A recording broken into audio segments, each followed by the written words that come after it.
अस्सलाम वालेकुम जी, welcome back to my YouTube channel. और आज की वीडियो में हम ये बात करेंगे कि अगर आजकल के दौर में आपने अपनी मेजर सेविंग्स जो है वो सेविंग्स अकाउंट में रखी हुई हैं तो ये बिल्कुल गलत है। अब ये कहने में तो बड़ी अजीब सी बात लगती है, लेकिन ये ऐसे ही है जैसे आपने एक वो बंडल ऑफ कैश उठाया हुआ हो और हर गुज़रते दिन के साथ उसमें से आप एक एक चीज़ जो है वो उठा के एक आग जलाई हुई हो और उसमें आप फेंकते जा रहे हो। तो ये इसी तरह इसकी वजह क्या है, क्योंकि पाकिस्तान में या कहीं भी हर जगह पे अप्लाई होती है चीज़। जो सेविंग्स अकाउंट्स हैं ना, उनके रिटर्न्स अब जो इन्फ्लेशन होती है उसको भी इक्वलाइज नहीं कर सकते। स्पेसिफ़िकली अब मैं पाकिस्तान की बात करूँगा। यहाँ पे आजकल इन्फ्लेशन रेट जो है वो 18% या उससे भी ज़्यादा चल रहा है। और मुश्किल से जो पाकिस्तान में वो कैब और जो बैंक्स का आपस में जो इंटरेस्ट रेट जो होता है अपनी डीलिंग का, वो तकरीबन 12 to 13% आया है। तो बैंक्स जो कंज्यूमर्स को पे करते हैं वो उससे कहीं कम करते हैं।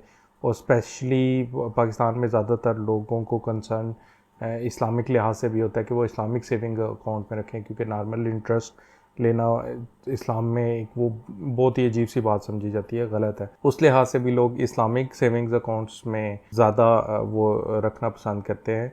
तो कन्वेंशनल भी उसको नहीं पूरा कर सकता इन्फ्लेशन को, लेकिन इस्लामिक सेविंग्स अकाउंट जो हैं वो और भी हाफ उसकी पेमेंट करते हैं। वो जैसा कि मीज़ान बैंक की मैं इधर लगा दूंगा स्क्रीनशॉट। उन्होंने जैसा कि दिखाया हुआ है कि वो जो भी उस पर इंटरेस्ट आता है उसका हाफ जो है वो ख़ुद रखते हैं और हाफ अपने कंज्यूमर को देते हैं। तो वो और भी उससे कम है इस्लामिक सेविंग्स अकाउंट का।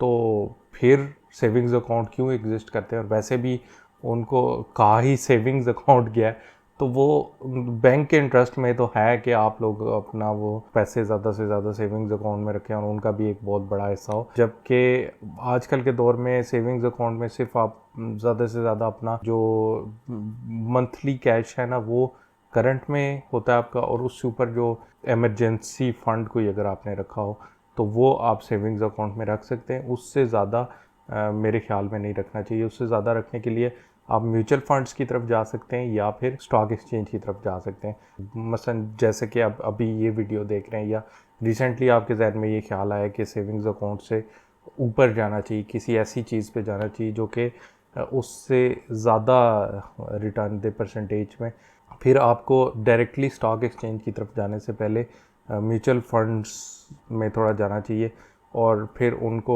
साथ साथ स्टडी भी करना चाहिए। मैं आपको म्यूचुअल फंड्स की मेरी वीडियोस भी हैं, पूरी एक प्ले लिस्ट है, उसका भी लिंक लगा दूंगा और भी थोड़ा सा समझा भी देता हूँ। फिर ऊपर स्टॉक एक्सचेंज की भी थोड़ी सी बात कर लेते हैं। लेकिन ये तो हमें समझ आ गई कि सर अगर इन्फ्लेशन 18% जा रही है, या अब कहा ये जा रहा है कि अब ये 20% से भी ऊपर कहीं 25% की तरफ चल गई इन्फ्लेशन, और पाकिस्तान में जो कन्वेंशनल बैंक्स हैं वो 12 to 13% मैक्सिमम, या और जो इस्लामिक बैंक्स हैं वो और नीचे 6% तक देते हैं। तो जो सेविंग्स अकाउंट में अगर आपकी मेजर सेविंग्स पड़ी हुई हैं तो फिर आपके ज़्यादा से ज़्यादा पैसे इस लिहाज से ज़ाया हो रहे हैं। अब आ जाते हैं म्यूचुअल फंड्स में। अब म्यूचुअल फंड्स में 3 तरह के फंड्स होते हैं। अब ज़ाहिर है ये सिर्फ मैं आपको म्यूचुअल फंड्स की तरफ राग़िब करना चाह रहा हूँ, इसलिए ज़्यादा इसमें वीडियो में नहीं बताऊँगा। और वीडियोज़ मेरी हैं वो प्ले लिस्ट ऊपर जाके देख लें आप, और नीचे डिस्क्रिप्शन में भी होगी। म्यूचुअल फंड्स में 3 किस्म के म्यूचुअल फंड्स होते हैं। एक जो है वो मनी मार्केट पे चलते हैं, जैसे सेविंग्स अकाउंट्स वगैरह चलते हैं। लेकिन उसमें भी जो इस्लामिक ऑप्शंस अवेलेबल हैं, सन MCB iSave वगैरह की तरफ से एक अलहमरा फंड्स है, वो भी तकरीबन जो सेविंग्स अकाउंट्स हैं उनसे कहीं ऊपर पे कर रहे हैं। आजकल उनकी जो डेली वो पे करते हैं, उस लिहाज से मतलब एनुअलाइज्ड उसका रिटर्न देखें तो वो 12 to 13% बन जाता है। ये सबसे नीचे वाला टियर है म्यूचुअल फंड्स का। ये वो वाले म्यूचुअल फंड्स हैं जो कि मनी मार्केट पे चलते हैं। मसलन बैंक्स ने किसी और कंज्यूमर को कोई लोन दिया या किसी और ऑर्गेनाइजेशन को लोन दिया और उस पे जो उनकी अर्निंग्स वगैरह हो रही हैं, तो ये मनी मार्केट पे चलने वाले जो म्यूचुअल फंड्स हैं उनकी ये हैं रिटर्न्स। और इसके अलावा फिर इससे ऊपर आते हैं बैलेंस फंड्स, जो कि डिफरेंट चीज़ों में इन्वेस्ट करते हैं। मतलब स्टॉक मार्केट में थोड़ा सा पोर्शन डाल दिया, वो मिनिमाइज पोर्शन होता है। इसके अलावा थोड़ा प्रॉपर्टी में डाल दिया। ये बैलेंस फंड जो है ना वो कुछ स्टॉक एक्सचेंज में डाल दिया, कुछ इसमें डाल दिया, प्रॉपर्टी में कुछ मसलन गोल्ड वगैरह में डाल दिया जो एसेट्स होते हैं, इसके अलावा कुछ मनी मार्केट में डाल दिया वो जो यही जो डेब्ट वगैरह।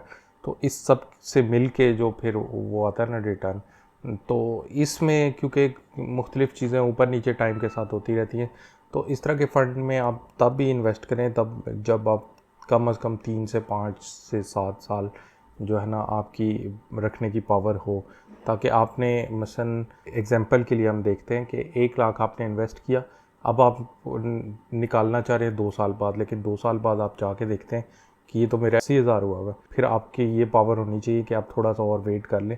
शायद वो वेट करेंगे तो वो एकदम से 80,000 से 2 लाख पे भी पहुंच सकता है। जनरली जब आपकी ज़्यादा वेट करने की पावर होती है, बैलेंस फंड्स का जो ओवरऑल जो रिटर्न होता है ना वो मनी मार्केट फंड से काफ़ी बेहतर होता है, क्योंकि वो मुख्तलिफ़ चीज़ों में जा रहे होता है और स्टॉक मार्केट की ओवरऑल लॉन्ग टर्म में जो है वो रिटर्न काफ़ी अच्छे होते हैं, चाहे वो पाकिस्तान की स्टॉक मार्केट ही हो जो कि इतना अच्छा परफॉर्म नहीं करती शॉर्ट टर्म में। दूसरी ऑप्शन बैलेंस फंड्स में ये होगी।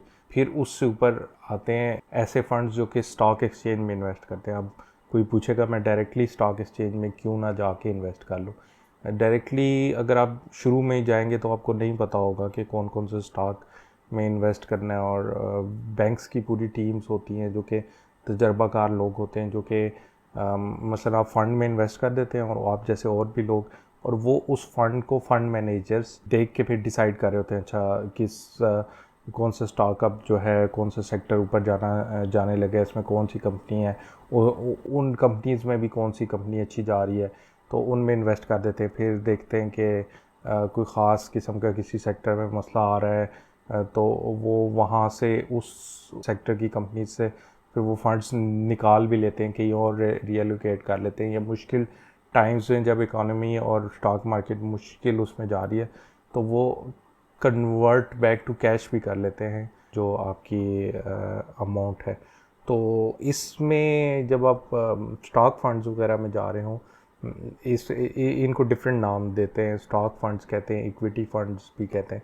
तो उसमें जा रहे हो तो आप एक चीज़ ये करें कि स्टॉक जो भी जितने भी फंड्स होते हैं ना उनकी फंड मैनेजर रिपोर्ट्स वगैरह होती हैं, वो हर मंथ जो है आप डाउनलोड करके उनको देखते रहें कि अच्छा ठीक है उन्होंने कितना रीएलोकेट किया है, डिफरेंट किस्म के फंड्स कहाँ कहाँ डाल रहे हैं, तो उस तरह आपको थोड़ा थोड़ा जो है ना वो पता लगता रहेगा। इसी तरह आप थोड़ा साथ साथ स्टॉक एक्सचेंज पे भी रिसर्च जारी रखें, तो आप इवेंचुअली आपको जब थोड़ी सी चीज़ों का समझ आ जाएगा तो फिर आप स्टॉक एक्सचेंज का अकाउंट भी खुलवा सकते हैं जाके, और डायरेक्टली खुद भी कुछ जो स्टॉक्स हैं उनमें डाल सकते हैं पैसे। अब शुरू में रहनुमाई के लिए आप ये भी देख सकते हैं कि अच्छा जो मुल्क के बड़े बड़े बैंक्स के 3 4 5 जो फंड्स हैं वो कहाँ कहाँ एलोकेट कर रहे हैं, उस लिहाज से आप जो है वो देख सकते हैं। और थोड़ा सा आपको स्टॉक एक्सचेंज में डायरेक्टली जाने के लिए थोड़ा सा जो है ना रिसर्च करनी पड़ेगी। ये तो हो गए डिफरेंट किस्म के म्यूचुअल फंड्स। अब म्यूचुअल फंड्स के लिए और आपने जानना है तो बेतहाशा वीडियोस उसके बारे में मैंने बनाई हुई हैं, उसकी एक पूरी एक प्लेलिस्ट है, उसका लिंक जैसा कि मैंने कहा है कि मैं डाल दूँगा डिस्क्रिप्शन में। लेकिन एक मेन सी आपको मैंने बता दी है कि किस तरह के म्यूचुअल फंड्स होते हैं, और ये भी एक ऑप्शन है जो कि कम से कम सेविंग अकाउंट से बेहतर है। अच्छा, थर्ड जो है फिर वो स्टॉक एक्सचेंज है, और स्टॉक एक्सचेंज पे रियल बिजनेसेस होते हैं। अगर आप किसी और चीज़ में रखेंगे ना, मसलन जैसे सेविंग अकाउंट वगैरह, तो फिर बैंक आपको मिनिमम इतना सा पे करेंगे जिससे उसका जो है वो काम चलता रहे। लेकिन अगर आप स्टॉक एक्सचेंज में इन्वेस्ट करेंगे तो वो एक रियल बिजनेसेस में चला जाएगा पैसा, उसमें फिर आपके गेंस काफ़ी ज़्यादा भी हो सकते हैं, चाहे वो कंपनी आपको पे करती है या फिर दोबारा से री इन्वेस्ट करती है बिज़नेस में, दोनों तरह से आपको फ़ायदा। अगर वो पे करी है वो डिविडेंड कहलाएगा, अगर री इन्वेस्ट करी है तो वो भी बाद में उसका प्रॉफिट का और जो है वो बनेगा, जैसे वो एक्सपेंशन से जो है प्रॉफिट बढ़ता है तो उसकी वजह से भी प्रॉफिट बढ़ेगा। उस तरह से भी स्टॉक प्राइस उसकी बढ़ सकती है जब उस कंपनी का वॉल्यूम ज़्यादा होगा, उसकी सेल ज़्यादा होगी, वो ज़्यादा प्रोड्यूस कर सकेगी। अब बिजनेसेस में थोड़ा सा रिस्क भी होता है, फ़ायदा ज़्यादा तब भी होता है, इन्वेस्टिंग का असूल है कि जहाँ पे रिस्क भी ज़्यादा हो।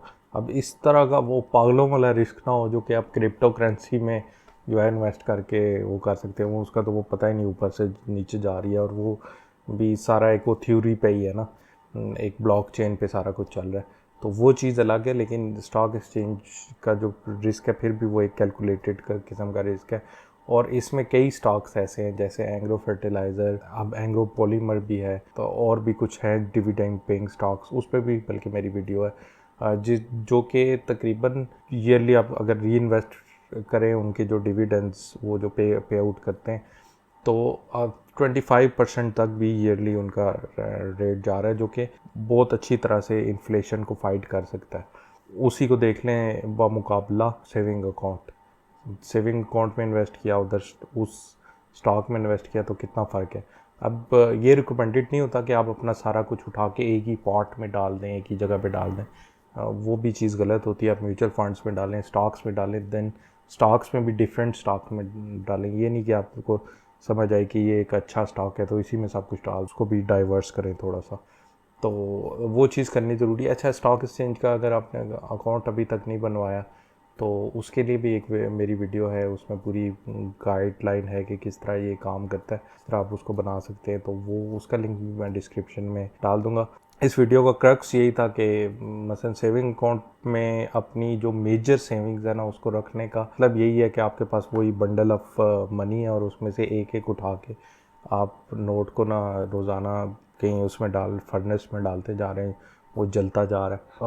और अगर तो आपने करंट अकाउंट में अपनी सेविंग्स रखी हुई है, फिर तो आप वो एक के बजाय 4-4 नोट उठा के डाल रहे हैं, तो इस तरह ना करें, कैश में ज़्यादा ना रखें।